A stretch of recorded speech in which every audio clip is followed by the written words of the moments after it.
The manifesting community is obsessed with thoughts, changing them, suppressing them, removing them, overwriting them, flipping them, all just to stay positive. Because negative thoughts mean we are in a bad state, right? And if we are in a bad state, then we're not manifesting what we want, right? But you don't need to flip your thoughts ever again. And you don't need to treat them seriously either. You just need to understand where they come from and what is the actual truth. And hello, this is the first video of the series Manifesting, but Make It Make Sense, where we debunk common misconceptions about manifesting. Check out the playlist to see other videos from this series. And I'm Marta, and welcome to my channel. So I know exactly how it must feel. Negative thoughts are just such a killjoy. They sneak up in moments of stillness or doubt, completely shifting our mood. And the worst annoying thing about this is that it takes so much effort sometimes to get into a good state, to feel good, but just one single thought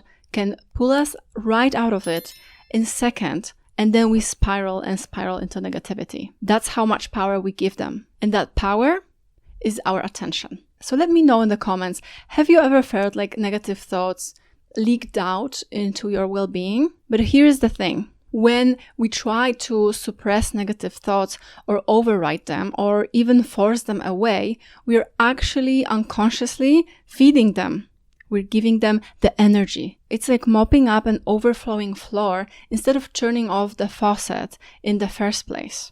So let's turn off that faucet, shall we? But before we do that, let me reassure you about this one crucial thing. That feeling or thinking something negative is not a proof you won't get what you want, because you will 100% get them. By placing your attention on undesirable thoughts, we let them solidify into beliefs, which are simply thoughts repeated over and over again. And beliefs are what eventually manifests into our 3D. These are our assumptions. So we must catch ourselves when we entertain these thoughts and uproot them at their source. But more about this in the next section. The order of things is as follows. There is a trigger and we feel an emotion. Then we enter a state, and the state produces or generates thoughts. If we're focusing on thoughts, we're fighting a losing battle because we're dealing with a symptom and not the actual cause. The actual cause is the emotion trapped in your body. And the thought repeated over and over becomes a belief. And there are two types of thoughts actually.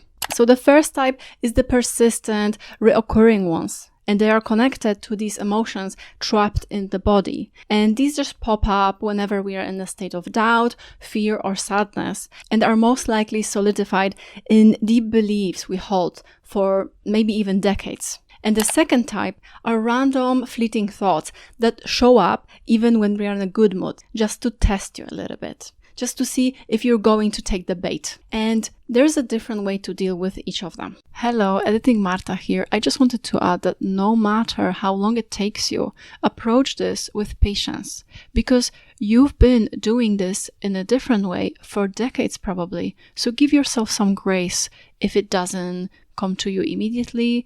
It's the breaking of the habit practice that we now engaging in. So it's going to take a while. So be kind to yourself and be patient with yourself.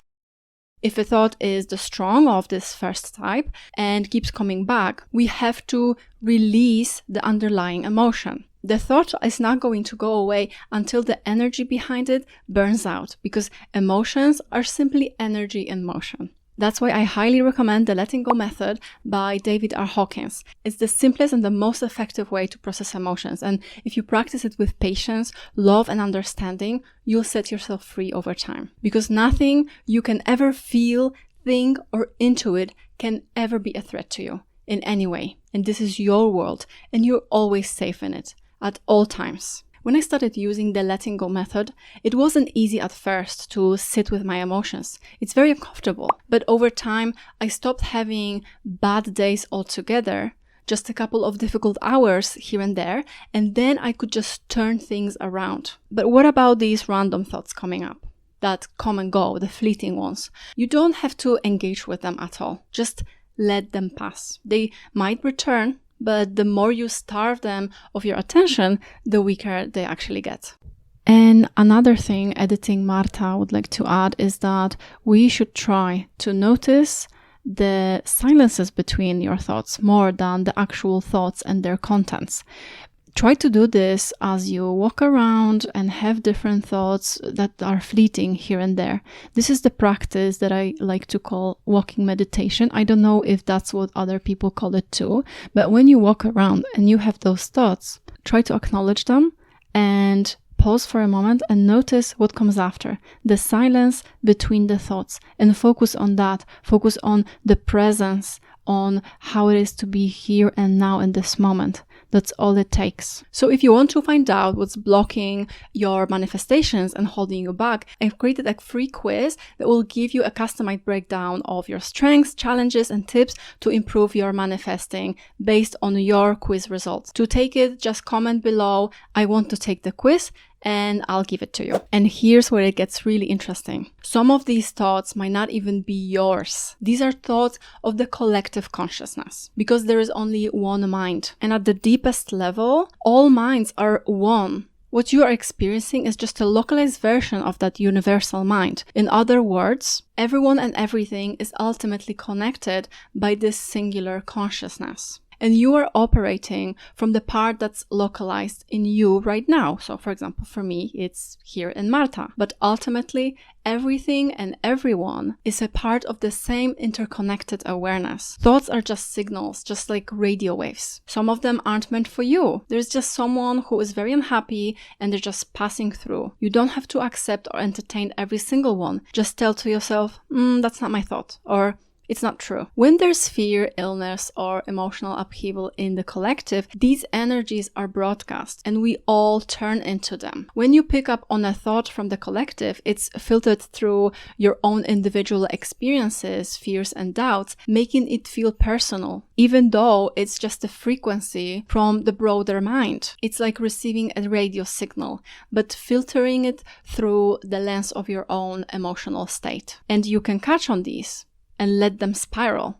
Or you can just tell it to yourself that this is not true and it's not for me. And imagine when you're walking into a room full of people, and if there is one person that is very anxious about some major life event or something, even though you're not personally worried about the same thing, you may start to feel anxiety or fear as well. That's because you're turned into their emotional frequency. And your mind translates that into your thoughts that match your own fears and concerns. Because there's only one mind. It's not your fear, but rather a reflection of the collective energy you're aligned with at the particular moment. So instead of fighting them, just observe them. See them for what they really are. Something that doesn't even concern you. Or you can even go one step further and see it as a confirmation if you want to, because you decided that this is what you want and that you're the I am. Everything is a confirmation for what you really want. Oh, it's happening because I know that I'm already going to experience it, so I can just let go of it. It's that simple. So the key to manifesting is not to trying to control every thought, but rather directing your attention to the thoughts and beliefs that resonate with the life that you want. We always should keep the eyes on the ball. And the more we focus on something, the more you strengthen it. Because in the one mind, what you believe and focus on becomes your reality. And in the next video in the series, we are going to talk about why you don't have to feel good all the time to manifest what you want. Yep, really. So make sure you're subscribed so you don't miss it. Thank you very much for watching. I know that this video will be helpful. Subscribe to my weekly newsletter, Self-Love Letter, and explore free resources in the description below. And also take my free quiz to get your customized tips on manifesting blocks that you may holding based on your results. So comment below, I want to take the quiz, and I'll provide it to you. And these are the videos that YouTube think that you should watch next. And remember, you are brave, you are loved. Be kind to yourself. Bye now.